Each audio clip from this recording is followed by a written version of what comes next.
নমস্কার বন্ধুরা, রসনালয়ে আপনাদের সবাইকে স্বাগত।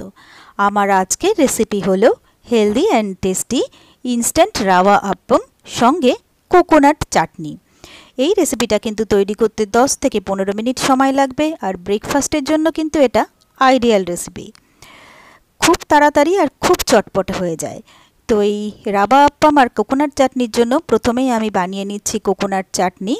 আমি নিয়ে নিয়েছি মেজারমেন্ট কাপের হাফ কাপ নারকেল কোড়া, নিয়ে নিয়েছি 1 টেবিল চামচ ভিজানো ছোলার ডাল, এগুলো আমি সবই মিক্সার গ্রাইন্ডারে দিয়ে দিচ্ছি।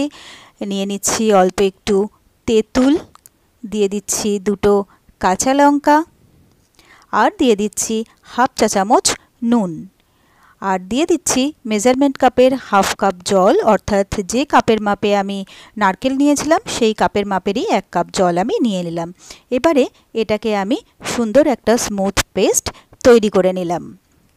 এরপরে আমি পুরো পেস্টটাকে একটা বাটির মধ্যে নিয়ে নিলাম। এবারে আমি এটাতে তড়কা দেওয়ার জন্য নিয়ে নিয়েছি সর্ষের তেল। তেলটা গরম হলে তাতে দিয়ে দিচ্ছি একটা শুকনো লঙ্কা, দিয়ে দিচ্ছি কয়েকটা কারি পাতা, আর দিয়ে দিচ্ছি 1 চা চামচ কালো সর্ষে। এবারে এইটাকে 10-15 সেকেন্ডের জন্য আমি একটু ভেজে নেব। এরপরে আমি যে নারকেল আর তেঁতুলের পেস্টটা তৈরি করে রেখেছিলাম তাতে আমি তড়কাটা দিয়ে দিলাম। এবারে তেঁতুল আর নারকেলের পেস্টের মধ্যে এই তড়কাটা খুব ভালোভাবে আমি মিশিয়ে দেবো। তো ভালোভাবে এটা আমার মেশানো হয়ে গেছে। তো এটা আমার একদম নারকেলের চাটনি কিন্তু পুরোপুরি রেডি। এবারে আমি নিয়ে নিচ্ছি মেজারমেন্ট কাপের হাফ কাপ সুজি, এটাও আমি একটা গ্রাইন্ডারে দিচ্ছি। নিয়ে নিচ্ছি 3/4 কাপ চিড়ে। চিড়েটা দিলে কিন্তু এই টেক্সচারটা ভালো হয় আর টেস্টও খুব ভালো হয়। এইবারে এই দুটোকে আমি ভালোভাবে মিহি করে গুঁড়ো করে নেব। তো এটা আমার গুঁড়ো করা হয়ে গেছে, একটা সুন্দর মিহি গুঁড়ো আমি পেয়ে গেছি। এবারে এটাকে আমি একটা বড় বাটির মধ্যে ঢেলে নিচ্ছি। এরপরে আমি দিয়ে দিচ্ছি যে কাপের মাপে আমি সুজি নিয়েছিলাম সেই কাপেরই হাফ কাপ টক দই, নিয়ে নিচ্ছি 1 চা চামচ চিনি, আর নিয়ে নিচ্ছি হাফ চা চামচ নুন, আর যে কাপের মাপে আমি সুজি নিয়েছিলাম সেই কাপেরই 1 কাপ আমি জল এতে দিয়ে দিলাম। এইবারে সবটাকে ভালোভাবে আমি মিশিয়ে নেব।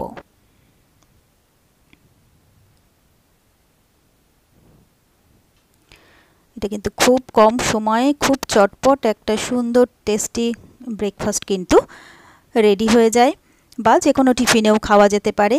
তো এটা আমার মেশানো হয়ে গেছে। এবারে আমি আবারও 1 কাপ জল এতে দিলাম, অর্থাৎ যে কাপের মাপে আমি সুজি নিয়েছিলাম সেই কাপেরই 1 কাপ জল আমি এতে আবারও দিয়ে দিলাম। এবারে আমি আরও একবার ভালোভাবে এটা গুলে নিচ্ছি। তো এটা আমার ভালোভাবে গোলা হয়ে গেছে, আর ঠিক এই রকম কনসিস্টেন্সিতে কিন্তু ব্যাটারটা রাখতে হবে। যে পরিমাপগুলো আমি বললাম সেই পরিমাপ মতো যদি জিনিস নেওয়া যায়, আপ্পাম কিন্তু খুব সুন্দরভাবে তৈরি হবে। এবারে সব শেষে আমি যেটা দিচ্ছি এর মধ্যে হাফ চা চামচ ফ্রুট সল্ট বা ইনো, আর ইনো বা ফ্রুট সল্ট যদি না থাকে তাহলে এখানে হাফ চা চামচ বেকিং সোডা দিলেও কিন্তু চলবে। তো ইনোটা দেওয়ার পরেই দেখুন সুন্দর একটা ফেনা বা ঝাঁক তৈরি হয়ে গেছে, আর ব্যাটারটাও কিন্তু বেশ হালকা হয়ে গেল। তো সবটাকে আমি আরও একবার ভালোভাবে মিশিয়ে নিলাম। এবারে যতক্ষণে এটা আমি গোলাটা রেডি করছিলাম ততক্ষণে কিন্তু আমি ফ্রাইং প্যান বসিয়ে দিয়েছিলাম। ফ্রাইং প্যানটা আমার গরম হয়ে গেছিলো। এবারে আমি ব্যাটারটা এতে দিয়ে দিলাম। তো ব্যাটারটা দেওয়ার পরে এটা মাত্র 1 মিনিট সময় লাগবে তৈরি হতে। এটা ঢাকা দিয়েও করা যায়, আবার ঢাকা ছাড়াও করা যায়। তো 1 মিনিট পরে আমি কিন্তু আপ্পামটা তুলে নিলাম। আমি আরও একবার ব্যাটারটা প্যানে দিলাম। তো আমি এটা ঢাকা ছাড়াই করছি। 1 মিনিট পরে দেখুন সুন্দর ভেতরে জালি জালি জালি জালি তৈরি হয়েছে, আর আস্তে আস্তে কিন্তু আমার এটা ওপরটা বেশ ভালোভাবে ড্রাইও হয়ে গেছে। আর ঢাকা দিয়ে করলেও কিন্তু তাড়াতাড়ি ওপরটা ড্রাই হয়ে যায়।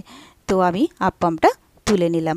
তো এইভাবে একে একে আমি সব আপ্পামগুলো তৈরি করে নিচ্ছি। দেখুন প্রত্যেকটা আপ্পাম কিন্তু খুব সুন্দরভাবে উঠে আসছে। তবে এটার মধ্যে কিন্তু আমি কোনো তেল ব্যবহার করিনি। এই আপ্পাম তৈরি করার জন্য কিন্তু তেল ব্যবহার করার প্রয়োজন নেই। আর দেখুন আপ্পামগুলো কিন্তু ভীষণ সফট আর খুব সুন্দরভাবে কিন্তু তৈরি হয়েছে। তো এবারে আমি সার্ভিং প্লেটে দিয়ে সার্ভ করে দিলাম।